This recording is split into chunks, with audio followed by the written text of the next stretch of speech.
परम पूज्य संत शिरोमणि आचार्य श्री 108 विद्यासागर जी महाराज के परम प्रभावक शिष्य अरहम योग प्रणेता परम पूज्य मुनिश्री 108 प्रणम्य सागर जी महाराज एवं परम पूज्य मुनिश्री 108 चंद्र सागर जी महाराज के मंगल आशीष से अरहम जीव दया भारत संस्कारित और मजबूत जैन समाज के निर्माण हेतु आर्थिक रूप से असमर्थ एवं कठिन परिस्थितियों का सामना कर रहे परिवारों के लिए कर रहा है अद्वितीय सेवा कार्य। आप सभी साधर्मी बंधुओं से अनुरोध है कि आप भी गौग्रास औषधि निधि कोष, बेटा बेटी शिक्षा निधि कोष, बेटा बेटी चिकित्सा निधि कोष, व्रती ब्रह्मचारी भैया दीदी निधि कोष और रोजी रोटी निधि कोष में 2500 रूपए प्रति माह या 1000 रूपए प्रति माह के साथ जुड़कर जीव दया और साधर्मी सेवा के इस पुनीत कार्य में अवश्य सहयोग करें। दान राशि नीचे दिए गए बैंक डिटेल्स में भेजकर रसीद के लिए 9717857614 पर अवश्य सूचित करें। अकाउंट नेम ओम अरहम सोशल वेलफेयर फाउंडेशन। संपर्क सूत्र 9717857614,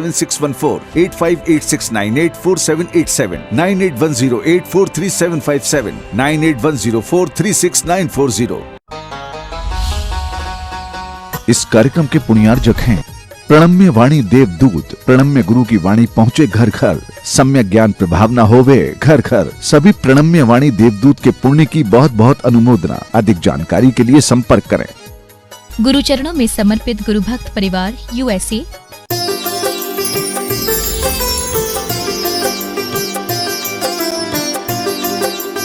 वैराग्य शतक ग्रंथ की प्राकृत गाथाओं के माध्यम से जो संसार में हमें दिखाई देता है उन्हीं भावों को पिरोते हुए उन भावों में किस तरह से हम जिएं और संसार की इस दशा को देख कर के हमारे सोचने की परिणति किस ओर जाए, इन विचारों के साथ ही इस ग्रंथ की रचना हुई है। भवम्मी भ्रमणई, इस संसार में भ्रमण करता है। एगुच्चीय कम्म वेलवियो, अकेला ही कर्मों से विलिप्त होकर के अकेला ही इस संसार में भ्रमण करता है। यह यहाँ पर एक तरह से देखा जाए, भावना शतक में आपको जो 12 भावनाएं हैं उनके बारे में भी एक चित्रण मिल रहा है। और इन 12 भावनाओं में एक भावना आती है एकत्व भावना। पहली होती है अनित्य भावना, दूसरी होती है अशरण भावना, तीसरी होती है संसार भावना। इन 3 भावनाओं का चित्रण पीछे हो चुका है। अनित्य के बारे में भी बताया गया, अशरण के बारे में भी बताया गया, संसार के बारे में भी कल बताया गया। ये अब आपके सामने एकत्व भावना आ रही है और एकत्व भावना के माध्यम से भी हमें एक बोध मिलता है, तत्व का ज्ञान मिलता है। एकत्व भावना में हम देखेंगे, संसार भावना में भी हम देखेंगे, चीज़ें वही हैं जो घटित हो रही हैं, लेकिन हमें जब तक पता नहीं होता, हमारा ज्ञान जब तक उस दिशा में काम नहीं करता, तब तक हमें घटित होने वाली चीज़ों में किस तरह से सोचना, किस तरह से विचार करना, ये हमारे अंदर नहीं आ पाता।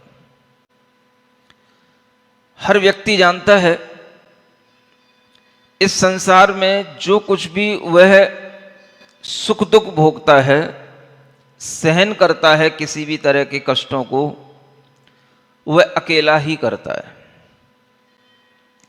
लेकिन इसको जब हम एकत्व भावना के माध्यम से अपने मन में विचार में लाते हैं तो हमारे अंदर एक बल उत्पन्न होता है, एक शक्ति आती है। ये विश्वास के साथ ही शक्ति आती है कि एक ही आत्मा ही अकेला ही वह कर्म का बंद करता है। कर्म का बंद करने वाला कौन है? तो हमारा स्वयं का आत्मा, हमारा स्वयं का जीव। इस संसार में आकर के वह अकेला ही कर्म बांधता है। कर्म बांधने के लिए किसी दो की आवश्यकता नहीं है कि भाई बहुत कठिन प्रक्रिया, थोड़ा सहारा दे देना। नहीं समझे? जैसे किसी पाटे को हटाने के लिए, बेंच को हटाने के लिए किसी को बुलाना पड़ता है, भाई एक तरफ तुम पकड़ लो, एक तरफ हम पकड़ लेते हैं। ऐसे कभी कर्म को बांधने के लिए किसी दूसरे की सहायता की आवश्यकता नहीं पड़ती। कर्म जीव अकेला ही बांधता है। यानी जीव का यह स्वयं का कार्य है कि वह कर्म का बंध करता है, और इस कार्य में कोई दूसरा भी सहयोगी बाहर से बने तो बने, लेकिन वह कर्म का बंध तो अकेला करने में समर्थ होता है। जैसा वह कर्म करता है उसी के अनुसार बध, बंधन, मरण आदि के दुख उसे प्राप्त होते हैं। जीव ने कर्म किए हैं और जीव के उन कर्मों के बंध के कारण से ही उसे कभी कष्ट मिलते हैं, तो वह कष्ट भी कई तरीके के हो सकते हैं। किसी का वध हो गया, मार देना, मर जाना, इसमें कितना कष्ट होता है। किसी को बांध लिया गया, बंधन में डाल दिया गया, इसमें भी बहुत दुख होता है। किसी के लिए जबरदस्ती मरण करा दिया गया, किसी को मार दिया गया, उसकी मृत्यु हो गई, मरते समय उसके लिए कितना कष्ट होता है। जब कोई अनएक्सपेक्टेड उसके सामने कोई स्थिति बन जाती हो और वह उस समय पर उसे मरना पड़ता हो, इन सब कष्टों को जीव सहन करता है। कष्ट के समय पर उसके साथ में उन कष्टों से उसे बचाने वाला कोई होकर के भी उस कष्ट में कोई कमी नहीं ला पाता, और वह जीव अकेला ही इनको सहन करता है, अकेला ही संसार में भ्रमण करता है, और अकेला ही इन कर्मों से लिप्त होता हुआ हमेशा इन संसार के कर्मों के फलों को भोगता रहता है। हो सब वही रहा है, लेकिन इसको समझना कि ये क्या हो रहा है, इसी का नाम विज्ञान कहलाता है। इसी का नाम, किसी भी तरह की साइंस अगर आप समझेंगे तो साइंस कोई और चीज नहीं होती। जो हो रहा है उसी को ढंग से समझने का नाम ही विज्ञान होता है। मानो आपका शरीर है और उस शरीर के अंदर सब कुछ चल रहा है कि आप भोजन करते हैं तो भोजन अपने आप सब तरह से वितरित हो जाता है, शरीर में शक्ति प्रदान कर देता है। लेकिन उसके बारे में जानकारी प्राप्त कर लेना कि भोजन कहां जाता है, कैसे जाता है, फिर वो कैसे वितरित होने के लिए किस तरह की प्रोसेस में ढलता है, कैसे हमारे ब्लड के अंदर, कैसे हमारी बॉडी के अंदर उससे शक्ति मिलती है, ये अगर हम जानकारी देते हैं बारीकी से तो उसी का नाम विज्ञान हो जाता है। ठीक इसी तरह से हम अकेले ही संसार में कर्म का बंध करते हैं। हम अकेले ही होते हैं जब हम किसी भी तरह के, चाहे किसी का वध कर दें या कोई हमारा वध कर दे, या हम किसी बंधनों में पड़ जाएं या कोई हमारा मरण कर दे, बांध दे, किसी भी तरह के हमें कोई कष्ट देता है तो हम उन कष्टों को सहन करते हैं, अकेले ही करते हैं। ये सबको पता है, लेकिन हम इसे समझते नहीं हैं।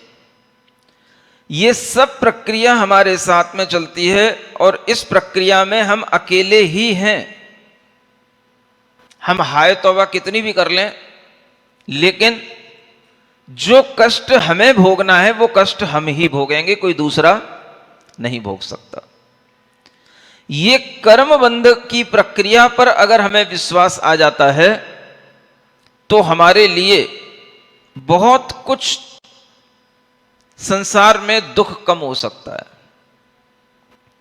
और यही प्रक्रिया हमें एकत्व भावना की ओर लाती है। एकत्व भावना का मतलब ही है कि हम अकेले ही संसार में कर्म बांधते हैं और उसी कर्म के अनुरूप हम अकेले ही फल को भोगते हैं।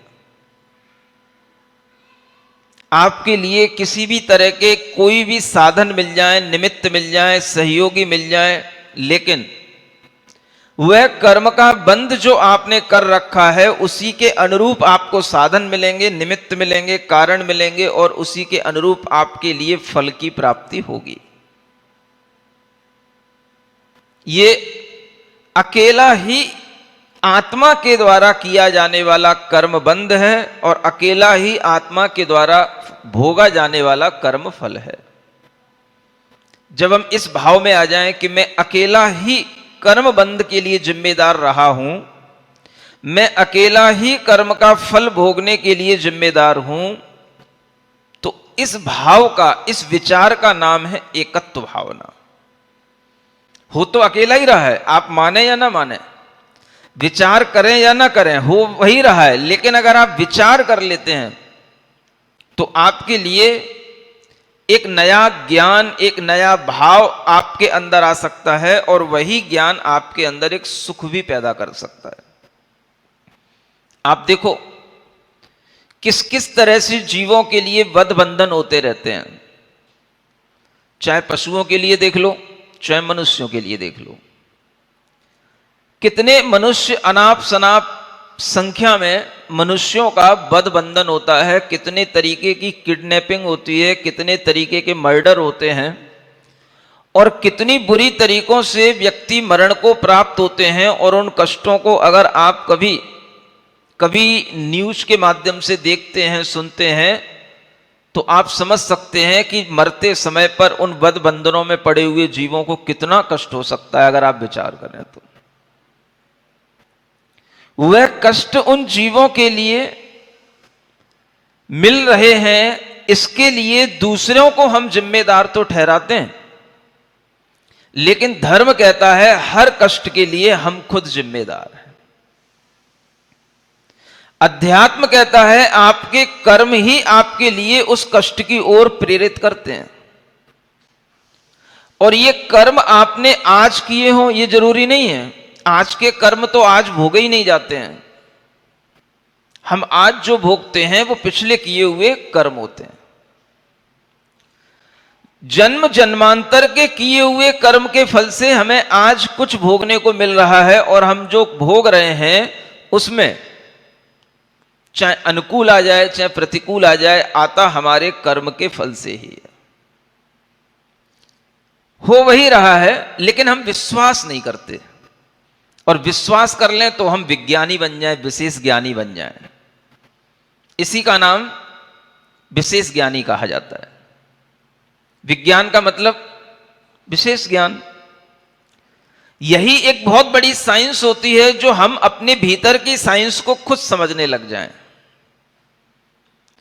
ऐसा ज्ञान पर विश्वास आ जाए कि भाई जो कुछ भी हमारे जीवन में हो रहा है वह हम खुद ही कर रहे हैं, खुद ही हमारे किए हुए का फल है, कोई दूसरा उसके लिए कुछ भी जिम्मेदार नहीं है। ये भाव अगर आता है तो आप कभी दूसरों के द्वारा दुख दिए जाने पर भी दूसरों से अपना बैर नहीं बांधोगे। दूसरों के द्वारा पीड़ित किए जाने पर भी आप कभी दूसरों को जिम्मेदार नहीं ठहराओगे। दूसरों के द्वारा अगर आपके लिए किसी भी तरह का कोई दुख मिल रहा है तो आप उससे ये नहीं सोचोगे कि ये केवल यही कर रहा है। आप एक क्षण के लिए ये सोच पाओगे कि नहीं, ये मेरे ही कर्म का कार्य है। और यह सोचना ही सबसे बड़ा विज्ञान है। हर मनुष्य की अंदर बैठी हुई आत्मा पिछले जन्म के कर्मों के साथ बंध को प्राप्त होने के कारण से जब उन फलों को प्राप्त करता है तो उसके सामने इस तरह के कष्ट आ जाते हैं। वध, बंधन, मरण, अनेक तरह के दुख सहन करने पड़ जाते हैं। हम हमेशा दोष दूसरों को देते हैं और व्यवहार में, संसार में दोषी दूसरा ही होता है। जैसे किसी ने आपका मर्डर कर दिया, हम किसको पकड़ेंगे? अब जो मर गया उसको क्या पकड़ेंगे, वो तो चला गया। पकड़ा उसको जाएगा जिसने मर्डर कर दिया। दोष उसका है, लेकिन यह संसार की व्यवस्था है।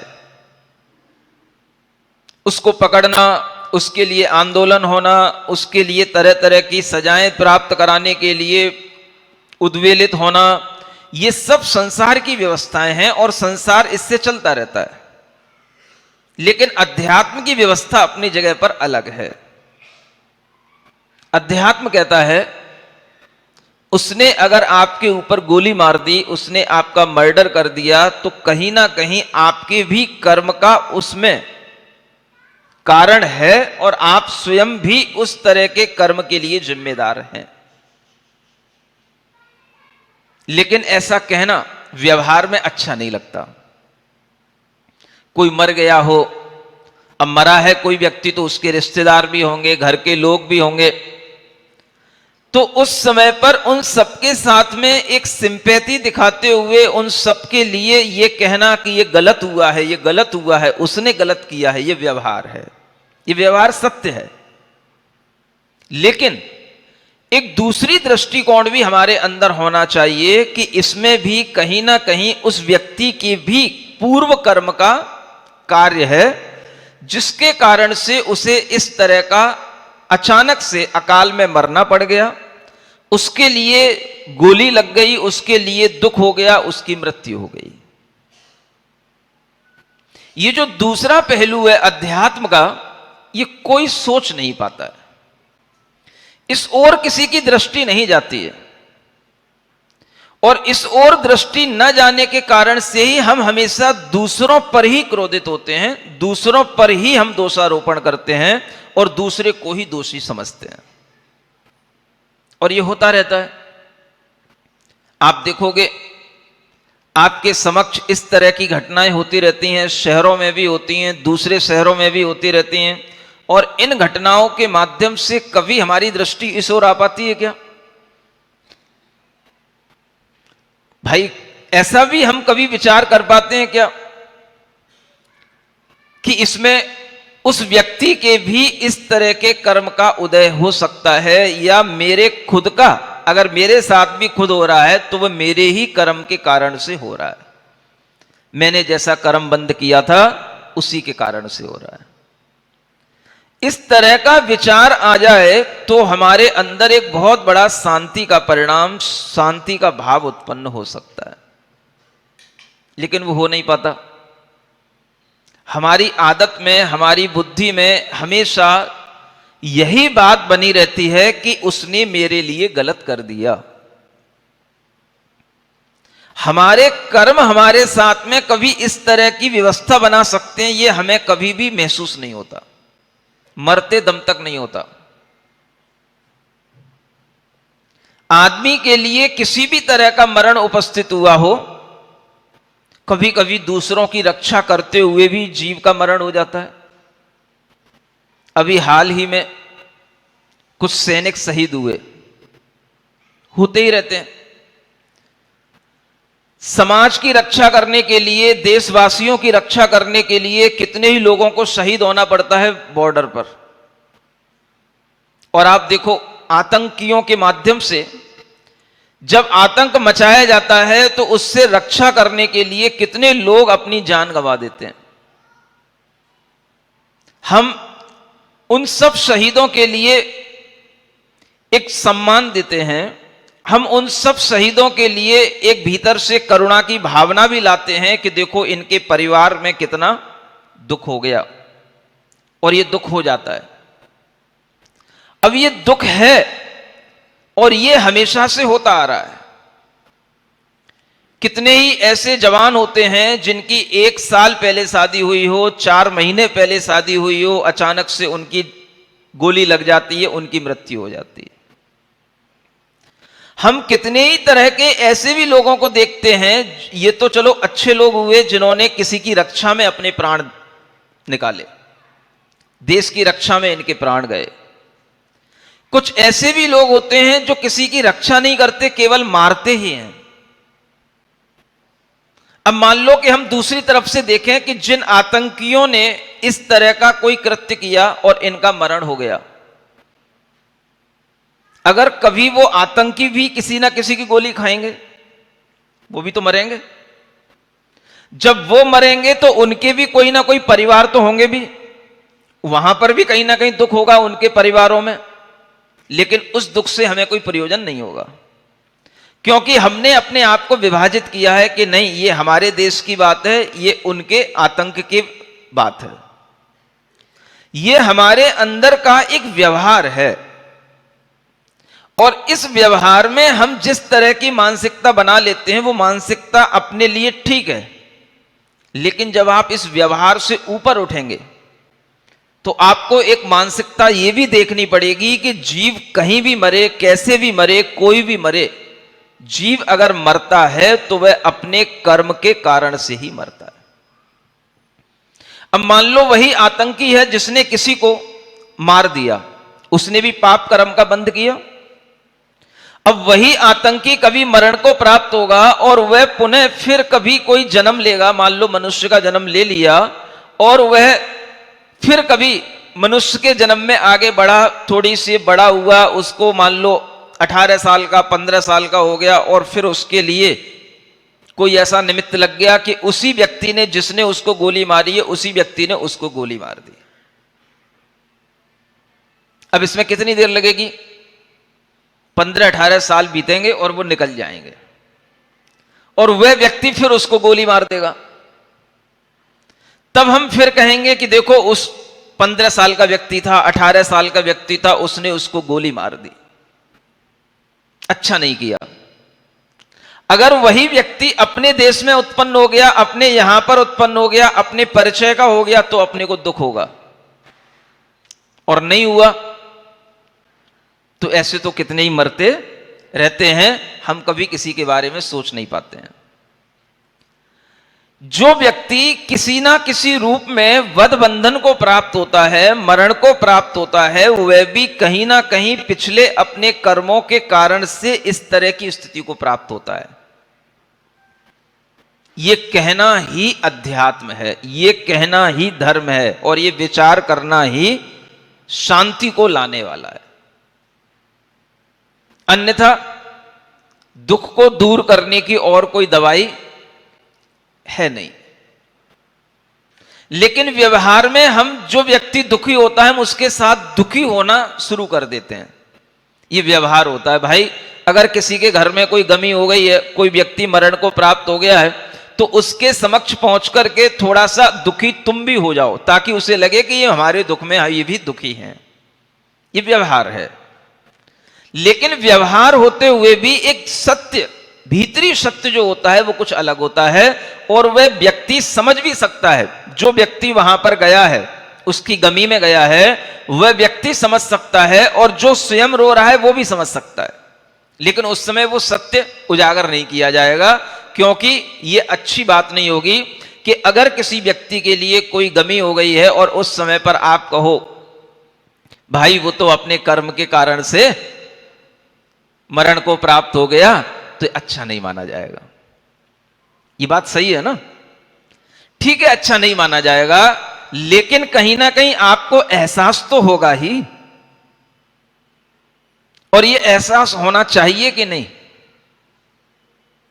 बताओ। अतिथि महोदय आज यहां बहुत सारे बैठे हैं, पटवारी संघ बैठा है। ये वही पटवारी हैं जो जमीन के लेन देन के काम करते हैं?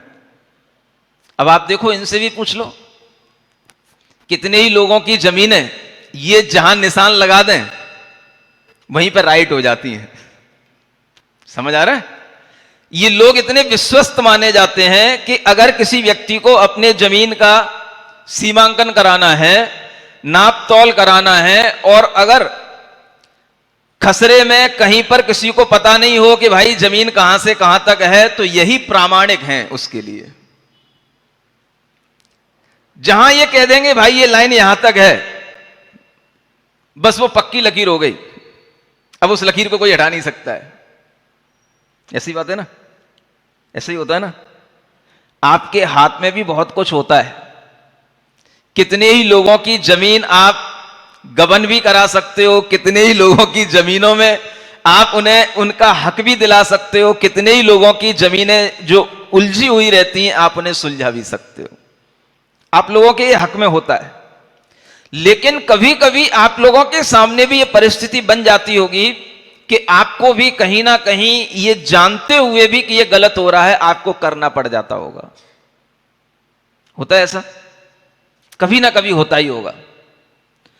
जब हम किसी भी व्यक्ति के बारे में अच्छा या बुरा कर रहे होते हैं तो ये हमारा कर्म तो हम उस समय पर कर रहे होते हैं, लेकिन जिसके साथ अच्छा या बुरा हो रहा होता है उसके भी अपने कर्म उसी तरह के होते हैं। यानी किसी व्यक्ति के साथ में किसी की जमीन में अगर कुछ कमती हो गया और आपने कहा कि नहीं नहीं आप गलत समझ रहे थे, आपकी जमीन यहीं तक है, 10 फीट जमीन आपको इधर देनी पड़ेगी, ये अलग सड़क के लिए निकलेगी और ये अलग इस दूसरे के खेत में मिलेगी। आपने कह दिया तो वो मिलेगी, अब उस पर कोई केस नहीं हो सकता है। सामने वाले के लिए लग रहा हो कि मेरी 10 फुट जमीन चली गई, ये किस लिए चली गई? इसमें भी उसका कर्म का कार्य है और आपने जो इस तरीके से कर दिया उसमें भी आपके कर्म का कार्य है। अब आपके लिए वह कर्म अज्ञानता से हो गया, किसी के दबाव में हो गया, जो कुछ भी हुआ हो वो कर्म आपके द्वारा जो किया जाएगा वो आपके अंदर बंध को प्राप्त होगा और उस कर्म के कारण से जो उसको फल मिलेगा वो सामने वाले के लिए मिलेगा। और यह व्यवस्था हर जीव की हर समय चलती रहती है। व्यक्ति ने जिस तरह का कर्म किया है उसी तरह के कर्म के फल से उसके समक्ष आई हुई संपदा भी चली जाती है। उसके नाम की जमीन भी कई बार दूसरे लोग इस तरह से हड़प लेते हैं या कब्जा कर लेते हैं कि वह खुद भी उस पर अपना अधिकार नहीं बना पाता है। क्यों? अगर आज आपके बस में कुछ नहीं है तो इसका एक ही कारण है कि आपने भी कभी किसी के साथ ऐसा ही किया था, उसी कर्म के कारण से आज आपके साथ भी ऐसा हो रहा है। हम किसी के दुख में दुखी हो जाएं थोड़ी देर के लिए, ये व्यवहारिकता बन जाए कोई बात नहीं, लेकिन उसी के साथ हमारे भीतर ये ज्ञान भी आ जाए, ये अध्यात्म की दृष्टि भी आ जाए, भाई अपने अपने कर्म का फल भोगे संसार। क्या सुना? एक लाइन आज याद करनी पड़ेगी, कल की लाइन तो कल ही काम आई होगी, दोबारा तो याद करोगे नहीं अब जिंदगी में है? नहीं तो ऐसी बहुत सारी लाइनें इकट्ठी हो जाएंगी 5 महीने में, और कॉपी आपके पास है नहीं है, दिमाग आपका खाली रहता ही है, तो उसमें कुछ जाना है ही नहीं है। इसलिए हम कल की बात क्यों याद दिलाएं? हर दिन नई बात आपके लिए चाहिए, जैसे हर रोज नई चाय चाहिए। अपने अपने कर्म का फल भोगे संसार। इस संसार में हर कोई अपने अपने कर्म के कारण से ही इस तरह की बाधाओं को प्राप्त होते हैं, जन्म मरण को प्राप्त होते हैं, और अपने अपने ही कारण से उन्हें वो सब चीजें मिलती हैं जो हमें यहां देखने को आ रही हैं। देखो दूसरी गाथा 27 नंबर में लिखा है, अन्नोण कुणई अहियम, अन्य कोई आपका अहियम माने अहित नहीं कर सकता है। हियम्पि अप्पा करे नहु अंडो, और आत्मा का हितवी, आपका हितवी आप स्वयं ही करते हैं, अन्य नहीं करता है। समझ रहे हैं ना? हित और अहित तो समझते हैं। इसने मेरे लिए हित कर दिया, ये मेरा हितैषी हो गया, इसने मेरा अहित कर दिया, ये मेरा शत्रु हो गया। हम ये तो कह देते हैं तुम मेरे लिए बहुत हितैषी हो, तुम ही मेरे बारे में अच्छा सोचते हो, बाकी वो तो मेरे बारे में हमेशा गलत ही सोचता है। हम यूं तो कह देते हैं कि आप मेरे हितैषी हो, आप हितुच्छुक हो, लेकिन हम कभी ये नहीं सोच पाते हैं कि हमारा हित हमारा ही आत्मा करता है और कोई दूसरा नहीं कर सकता है। दूसरा क्या हमारा हित कर पाएगा? दूसरा हमारे हित के लिए कभी सोच भी लेगा तो हमारा हित तभी होगा जब हमारी आत्मा में कुछ उसकी शक्ति होगी करने के लिए, उस तरह के हमने कर्म पहले किए होंगे। आप अपने बच्चे के बारे में लाख सोच लो, बेटा आईएएस बन जाए, कलेक्टर बन जाए, कलेक्टर बन जाए, तुम्हारे सोचने से बन जाएगा वो कलेक्टर? उसकी आत्मा का हित वह खुद करेगा। अगर उसे कलेक्टर बनना है तो उसकी योग्यता उसको कलेक्टर बनाएगी, तुम्हारे सोचने से वो कलेक्टर नहीं बन जाएगा। तुम भले ही चाहे उसको कितनी बड़ी बड़ी कोचिंग करा दो, चाहे कितने अच्छे नोट्स दिला दो, चाहे कितने बड़े बड़े उसको कोचर ट्यूटर सब उसके लिए उपलब्ध करा दो, लेकिन उसका हित जब होगा तो उसके ही योग्यता से होगा। और वो योग्यता कहां से आती है? उसके ही अपने कर्म के कारण से वह आत्मा वह योग्यता को प्राप्त करेगा। तो आत्मा का हित करने वाला कौन होता है? अन्य नहीं होता कोई। समझ में आ पा रही बात? अपनी आत्मा का हित कौन करेगा? अपनी आत्मा ही करेगी।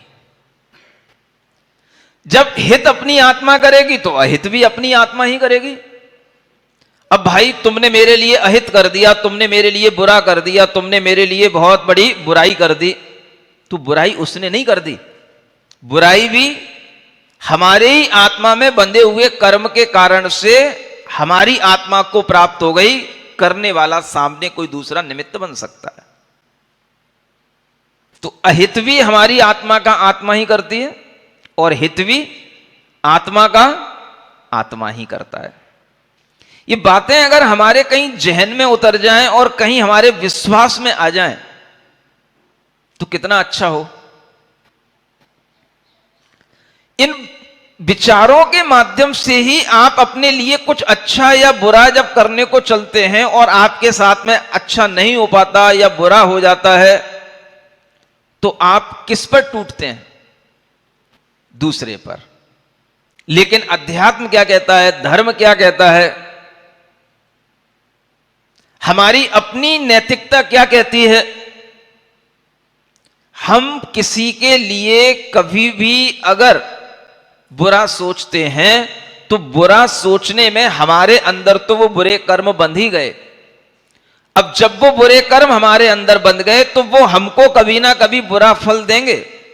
इसलिए किसी के लिए न बुरा करो न बुरा सोचो, क्योंकि कर्म आपके अंदर बंध रहे हैं दूसरों के कारण से। और दूसरे को कभी पता ना हो और कुछ उसे पता भी ना हो कि आप उसके लिए क्या योजना बना रहे हैं। ऐसा होता है कि नहीं होता? हम दूसरों के लिए अच्छी अच्छी भी योजना बनाते हैं, बुरी बुरी योजनाएं भी बनाते हैं, और उन योजनाओं का दूसरे के लिए कोई पता भी नहीं है। लेकिन उन योजनाओं को बनाते हुए आपके लिए अच्छे या बुरे कर्म का बंध तो होगा ही। इसलिए आपकी आत्मा का जब कभी कोई अहित होगा तो फिर आप कहोगे हमने तो कभी किसी की बुराई की नहीं थी, अब हमारी बुराई क्यों हो रही है? तुमने बुराई नहीं की थी, कब नहीं की थी? कल नहीं की थी, 2-4 दिन पहले नहीं की थी। जन्म से लेकर के अभी तक तुम्हें पता है तुमने कभी किसी की बुराई नहीं की? चलो वो भी याद कर लिया, हां जन्म से लेकर अभी तक भी हमने किसी की बुराई नहीं की। अब इससे पहले भी कुछ था कि नहीं, कि इसी जन्म में ही तुमने सब कर्म बने थे तुम्हारे लिए, इसी जन्म में ही तुम एक नए पैदा हुए थे, इसी जन्म में ही तुम्हारी शुरुआत हुई थी। इससे पहले कुछ था कि नहीं? हम जो पहले से लेकर के आते हैं ज्यादातर हम उन्हीं कर्मों के फल को भोगते हैं। जो पिछले जन्म में हमने अगर बुराइयां की हैं तो हमारे लिए वो बुराई मिलेगी। इस जन्म में बुराई कर रहे हैं वो हमारे लिए इस जन्म में भी मिल सकती है, अगले जन्म में भी मिल सकती है। कर्मों का कोई अता पता नहीं है, लेकिन कर्म फिक्स हो रहा है। और इसलिए जब भी आपके लिए यह समझदारी आएगी कि हम ये मानने को तैयार हो जाएं, अपकयम सुह दुखम, मैं अपने ही किए हुए सुख दुख को भुंजसी माने भोजता हूं, तो आपके लिए फिर इस विचार के आने के बाद में फिर आपका भाव, आपका मुख दीन नहीं होना चाहिए। यहां लिखा है ना, तो किस दीन मुख हो, तो फिर तुम दीन मुख वाले किस लिए हो रहे हो?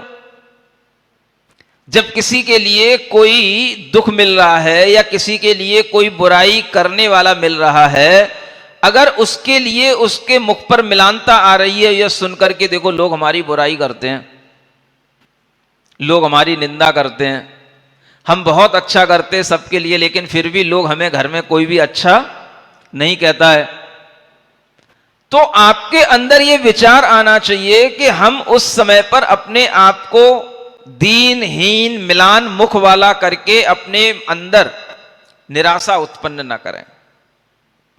क्या करें? ये मेरे ही कर्म के फल से प्राप्त होने वाला सुख दुख है, जब मेरा ही है तो मैं भोग रहा हूं, दूसरे के बारे में हमें सोचना नहीं है। सुन रहे हो कि नहीं? ये सबकी बातें हैं कि केवल एक व्यक्ति की बातें हैं? सबकी बातें हैं ना, दुनिया के हर इंसान की बातें हैं। सबके साथ अच्छा करने वाले भी लोग मिल जाते हैं, बुरा करने वाले भी लोग मिल जाते हैं, और कभी कभी अच्छा करने वाले भी लोग बुरा कर जाते हैं। जो लोग कभी अच्छा कर रहे होते हैं वो भी कभी कभी बुरा कर जाते हैं, और कभी कभी बुरा करने वाले लोग भी अच्छे बन करके सामने आ जाते हैं। क्या करोगे? अगर आपका फोकस अपनी आत्मा पर होगा, मेरा किया हुआ कर्म ही मुझे सुख और दुख दे रहा है, वो कुछ नहीं कर रहा है, मेरा अहित करने वाला कौन? तो मैंने इस तरह के पहले कर्म किए, मेरी बुद्धि ऐसी बन गई कि मैंने उनसे अपने संबंध बना लिए, इसलिए मेरी आत्मा का अहित मेरा ही कर्म कर रहा है। अगर आपके लिए कोई अच्छा हो रहा है तो भी मेरी आत्मा का हित कौन कर रहा है? मेरी आत्मा ही कर रही है। ये हित और अहित कोई दूसरा नहीं करता। ये विचार अगर हर बच्चे के अंदर आ जाए, हर बड़े के अंदर आ जाए, तो एक दृष्टि पैदा हो जाए, हम दूसरे के लिए कितना कर सकते हैं, क्या कर सकते हैं। अपना अहित हमारा ही आत्मा सोच लेता है, और जो पहले किए हुए कर्म हैं उसी के कारण से वह आत्मा अहित की दशा को प्राप्त हुआ है। तो आप अपने आप में संतुष्ट भी रह सकते हैं, यह विचार करके कि यह मेरा ही किया हुआ कर्म का कार्य है, कोई दूसरा इसमें नहीं लगता है।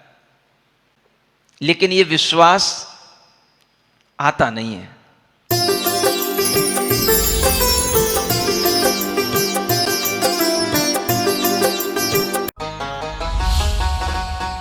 इस कार्यक्रम के पुण्यार्जक थे प्रणम्य वाणी देवदूत। प्रणम्य गुरु की वाणी पहुँचे घर घर, सम्यक ज्ञान प्रभावना होवे घर घर। सभी प्रणम्य वाणी देवदूत के पुण्य की बहुत बहुत अनुमोदना। अधिक जानकारी के लिए संपर्क करें। गुरु चरणों में समर्पित गुरु भक्त परिवार USA। परम पूज्य संत शिरोमणि आचार्य श्री 108 विद्यासागर जी महाराज के परम प्रभावक शिष्य अरहम योग प्रणेता परम पूज्य मुनिश्री 108 प्रणम्य सागर जी महाराज एवं परम पूज्य मुनिश्री 108 चंद्र सागर जी महाराज के मंगल आशीष से अरहम जीव दया भारत संस्कारित और मजबूत जैन समाज के निर्माण हेतु आर्थिक रूप से असमर्थ एवं कठिन परिस्थितियों का सामना कर रहे परिवारों के लिए कर रहा है अद्वितीय सेवा कार्य। आप सभी साधर्मी बंधुओं से अनुरोध है कि आप भी गौ ग्रास औषधि निधि कोष, बेटा बेटी शिक्षा निधि कोष, बेटा बेटी चिकित्सा निधि कोष, व्रती ब्रह्मचारी भैया दीदी निधि कोष और रोजी रोटी निधि कोष में 2500 रूपए प्रति माह या 1000 रूपए प्रति माह के साथ जुड़कर जीव दया और साधर्मी सेवा के इस पुनीत कार्य में अवश्य सहयोग करें। दान राशि नीचे दिए गए बैंक डिटेल्स में भेजकर रसीद के लिए 9717857614 पर अवश्य सूचित करें। अकाउंट नेम ओम अरहम सोशल वेलफेयर फाउंडेशन। संपर्क सूत्र 9717857614 8586984787 9810843757 9810436949।